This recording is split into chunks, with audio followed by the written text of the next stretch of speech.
નમસ્કાર મિત્રો, જય જવાન જય કિસાન। આજે આપણે ઝાર લણવાનું કરી દીધું ચાલુ, કારણ કે ફરી પાછી વાદળાની આગાહી છે, એટલે આપણે આજે ઝાર લણવાનું કરી શરૂ। અને 12 જણા લણે છે અને અમે 4 જણા પાછળ ગાંહડી લઈ છીએ।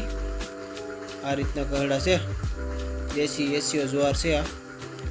આ ઝાર એકદમ હાવ ઊભી હતી, પણ જે 4-5 દિવસ પહેલાં જે વાવાઝોડું ને વીટળિયા જેવું આવ્યું ને, ત્યારે બધી કાઢી દીધી। હવે હાલવામાં આટલી ખૂબ તકલીફ પડે છે। અમે ગાંહડી લેવા જઈ અને ત્યાં પગ ન મુકાય એ રીતે ઢળી ગઈ છે। જો આમાં આ રીતે બધા લણે છે, એકદમ નીચે નમીને કહડા ગોતીને લણવા પડે। આ રીતે ગાંહડીમાં નાખીએ, જોઈ શકો તમે। જો આ રીતે 4 થેલી એક ગાંહડીમાં નાખીને આપણે આ ગાંહડી લઈને ખેતરના શેઢે આપણે તાલપત્રી પાથરીને ખળું બનાવેલું છે, ત્યાં આપણે લઈ જાઉં। આ ગાંહડીમાં 4 થેલી નખાઈ દઈએ। હવે ગાંહડી બાંધીને ચડાવી દઈશું માથા ઉપર। પછી જો આમાં હાલવાનું આ રીતે થાય। જો રાડા એકદમ કહેવીને વટવું પડે। આ ઝારની આપણે ઊંચાઈ પણ 7-8 ફૂટ જેટલી છે અને બધી જ અત્યારે ઢળી ગઈ છે। જેમ લણવાનું કામ હાલતું જાય એમ થોડી ઊભી થતી જાય, કે વજન ઘટતો જાય ને, એટલે આમાં બહુ વિડીયો લાંબો થઈ જાય એટલે તમને ટૂંકમાં બતાવું। જો આ રીતે રાડા કહેવીને બહાર નીકળવું પડે। 500-700 ફૂટ જેટલું આપણે લંબાઈ છે ખેતરની, તો એટલું આપણે આમાં હાલીને ગાંહડી બહાર નાખવા આવવું પડે। આપણે હમણાં પહોંચી જઈશું જ્યાં આપણે તાલપત્રી પાથરીને જગ્યા કરેલ છે, ત્યાં આપણે હવે પહોંચવા આવી ગયા છીએ। જો અહીંયા તાલપત્રી પાથરી જગ્યા કરી અને કટર મારીને અહીંયા આપણે જુવારનું ખળું કરેલું છે તાલપત્રી પાથરી, જોઈ શકો તમે। આપણે અહીં ગાંહડી છોડી નાખશું।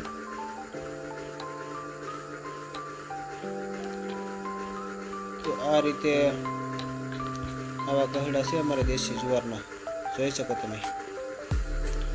હવે મિત્રો, શાનો ટાઈમ થઈ ગયો છે, તો આપણે બનાવી નાખશું શા।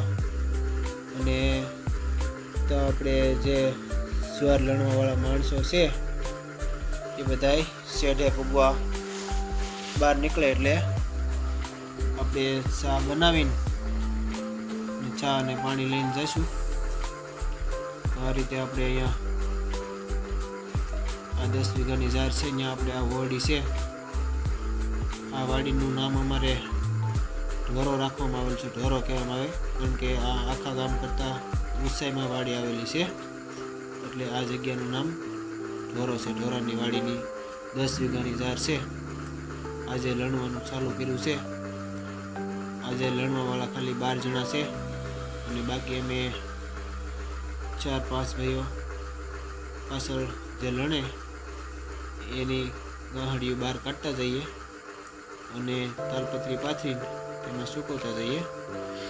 આ રીતે આપણે ચા બનાવીએ। અને આજની તારીખ છે 24 માર્ચ 2026, અને આપણે આજે ઝાર લણવાનું મુહૂર્ત કર્યું છે। આપણે અલગ મિત્રો 4 વાડીએ ઝાર છે। અહીંયા 10 વીઘાની છે, બીજી એક વાડીએ 10 વીઘાની છે જે કોટડામાં આવેલી છે, બીજી આપણી ગામમાં આવેલી છે ત્યાં 6 વીઘાની છે, અને એનાથી બાજુમાં એક 2 વીઘાની છે। કુલ આપણે 27-28 વીઘાની જુવાર છે મિત્રો। હજી તો આજે મુહૂર્ત કર્યું છે, પછી આગળ જે બીજા ખેતરમાં આપણે જુવાર લણવા જઈશું તો તમને બતાવીશ।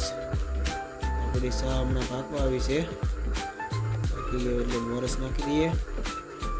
ચા અને ખાંડ એકસાથે નાખીએ તો અમુક સમયે દૂધ કદાચ બગડી જાય કે ફાટી જાય તો આપણી ખાંડ બચી જાય, એટલા માટે ખાંડ આપણે પાછળથી નાખીએ છીએ. તો હવે આપણી ચા પાકી ગઈ છે અને એને આપણે ગાળી અને જ્યાં આપણે જુવારનું લણવાનું કામ ચાલુ છે ત્યાં લઈ જઈશું અને બધાને આપણે ચા પાઈ દઈશું. તો બહુ ઉભરાણ આવવા માંડે એટલે થોડુંક ચૂલામાં આપણે ગેસનું ઘડે કંઈ તાત્કાલિક બંધ તો ન થાય, એટલે આપણે બહુ વધારે ઉભરાણ આવવા માંડે તો ચૂલામાં થોડીક પાણીની સાટ મારી દઈએ. તો હવે ચા થઈ ગઈ તૈયાર. હાલો જઈએ. તો હાલો બધા ચા પીવા આવી જજો. બહાર ચા આવી ગઈ, આવી જાઓ. બધા ચા પીવા બહાર આવી ગયા છે અને અહીંયા હેઠો આપણો આ બાજુનો આવી ગયો છે. આ એક રાપડું નીકળી ગયું છે. અત્યારે વાગી ગયા છે 11:15 જેવું થયું છે. હવે બધા ચા પી લે એટલે ફરી કામ કરીએ ચાલુ. આપણે આ ગાંહડી લઈને જવા માટે એક કેડી બનાવી છે. થોડીક બધી આ રીતની કેડી બનાવી થોડીક ગાંહડીનો એક પર તો 2 મણ વજન હોય અને પહોંચવામાં ખૂબ જ તકલીફ પડે, એટલા માટે આમ રાડા કેવીને હાલવું પડે. જો આ રીતની જુવારના રાડા પગમાં ભરાય, ઉપર ગાંહડી હોય અને ખાસ ધ્યાન રાખીને હાલવું પડે, કારણ કે આપણે જુવારની હાઈટ પણ એટલી ઊંચી છે. તો મિત્રો આ રીતે ચેનલને સપોર્ટ કરતા રહેજો. અમારી મહેનત યોગ્ય લાગે તો લાઈક, શેર, સબસ્ક્રાઈબ અને કોમેન્ટ પણ કરજો. મિત્રો કેવા વિડીયો તમને ગમે એ પણ કહેજો અને ખાસ એક મારા ખેડૂતની મદદ કરજો મિત્રો. તો આ રીતની અમારી મહેનત છે.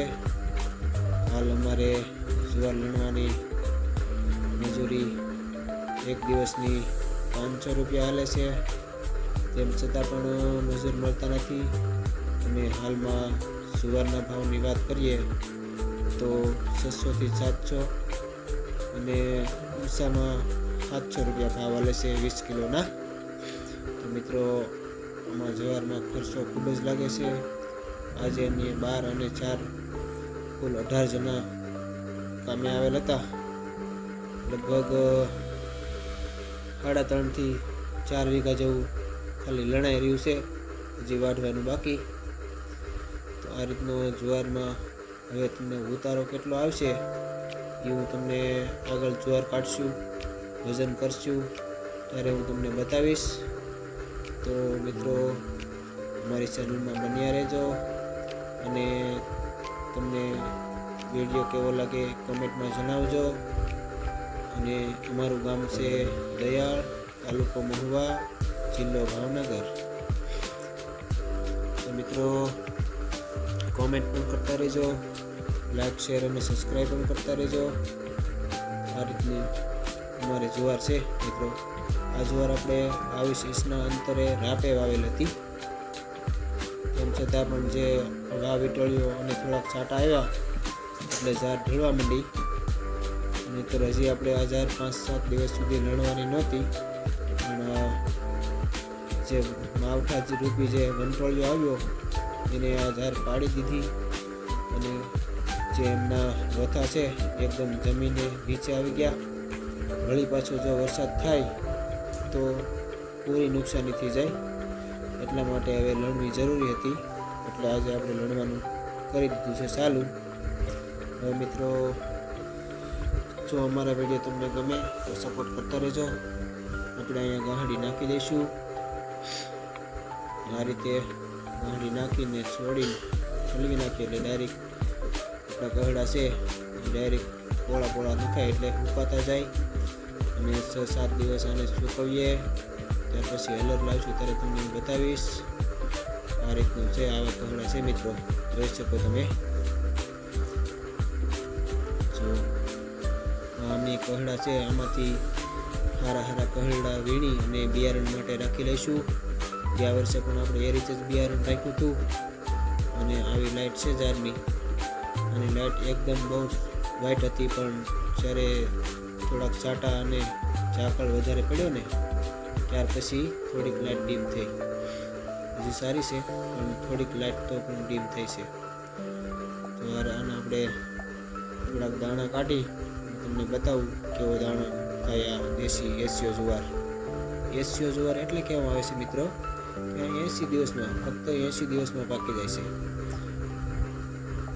પછી અમુક જમીન ફેરફાર થાય તો 5 થી 10 દિવસનો ફેરફાર થાય, નહીંતર આ જાર આપણે 80 દિવસમાં પાકી જાય છે. આ ટોટલી જાર આપણે ડ્રીપ સિસ્ટમથી હતી. એમાં દરેક વળે એક ડ્રીપ મૂકેલ હતી, 22 ઇંચની વળ હતી, વળનું અંતર હતું. આ રીતની જો મિત્રો આવી જારની લાઇટ છે આપણી દેશી એશિયો જુવાર. કોઈને જો લેવી હોય તો કોમેન્ટમાં નંબર આપજો, અથવા કોમેન્ટમાં નંબર આપો એટલે હું તમને જવાબ આપીશ, તમને નંબર પણ આપીશ મિત્રો. આવી આપણી જુવાર છે. આ જુવાર અત્યારે હાલ અંદાજે એવું લાગે છે કે વીઘે 35 મણ જેવું થશે. કાપવું તો તમને હું વજન થયા પછી જ કહી શકીશ. આ રીતના કહડા છે મિત્રો. આ કહડાને હારે દાંડલી એટલે લણવામાં આવે છે કે જે આપણે પાછળ જે બચે છે માલઢોર માટે આ સાર, એ સારમાં જો આપણે જે ઈકડ રહી જાય તો વાઢવામાં ખૂબ જ તકલીફ થાય. એટલે વાઢવામાં તકલીફ થાય, પછી આપણે એને ટ્રેક્ટરમાં ભરવામાં તકલીફ થાય.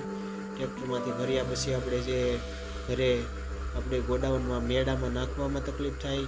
વારા ઘડીએ ભરાઈ જાય, પૂળા વિખાઈ જાય, છૂટી જાય. એટલા માટે આપણે આની જે ઈકડ આવે છે એ આપણે કહડાની સાથે જ કાપી લઈએ છીએ. એટલે પછી કહડામાં ઈકડ આવી જાય અને સાર આપણે કામ કરવામાં ખૂબ જ સરળ રહે. એટલા માટે મિત્રો અમે આ રીતે જારને લણીએ છીએ. જોઈ શકો તમે આપણે આ કેડી બનાવેલી છે હાલવા માટે ગાંઠી લઈને. આ રીતનું છે મિત્રો.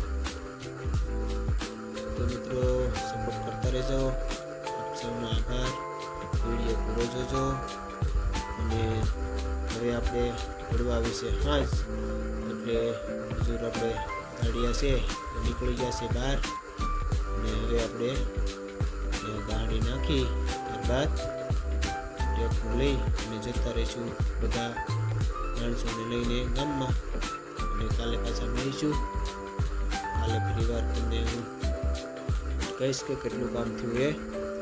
તો આ જો આ રીતના આટલું કામ થયું છે. આજે એટલી જાર લણવાની છે અને હેડામાં થોડુંક લણવાનું છે. લણી અને પછી આપણે જતા રહીશું ઘરે.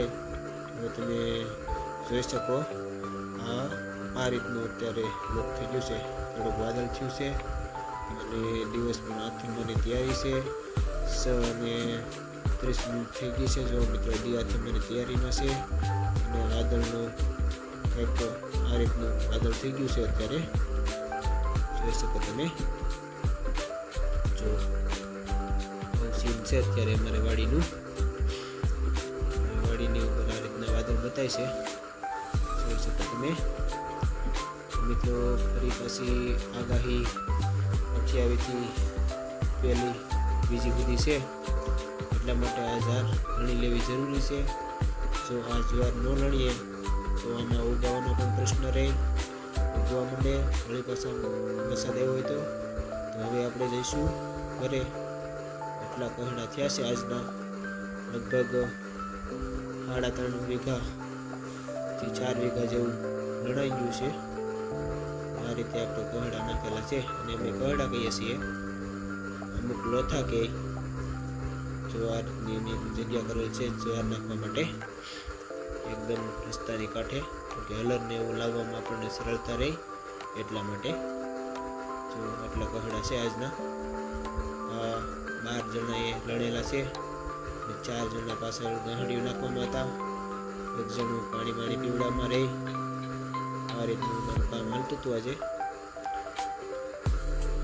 તો મિત્રો હવે આપણે મળીશું ફરી આવતીકાલે. આભાર. ભારત માતા કી જય. જય ગૌ માતા.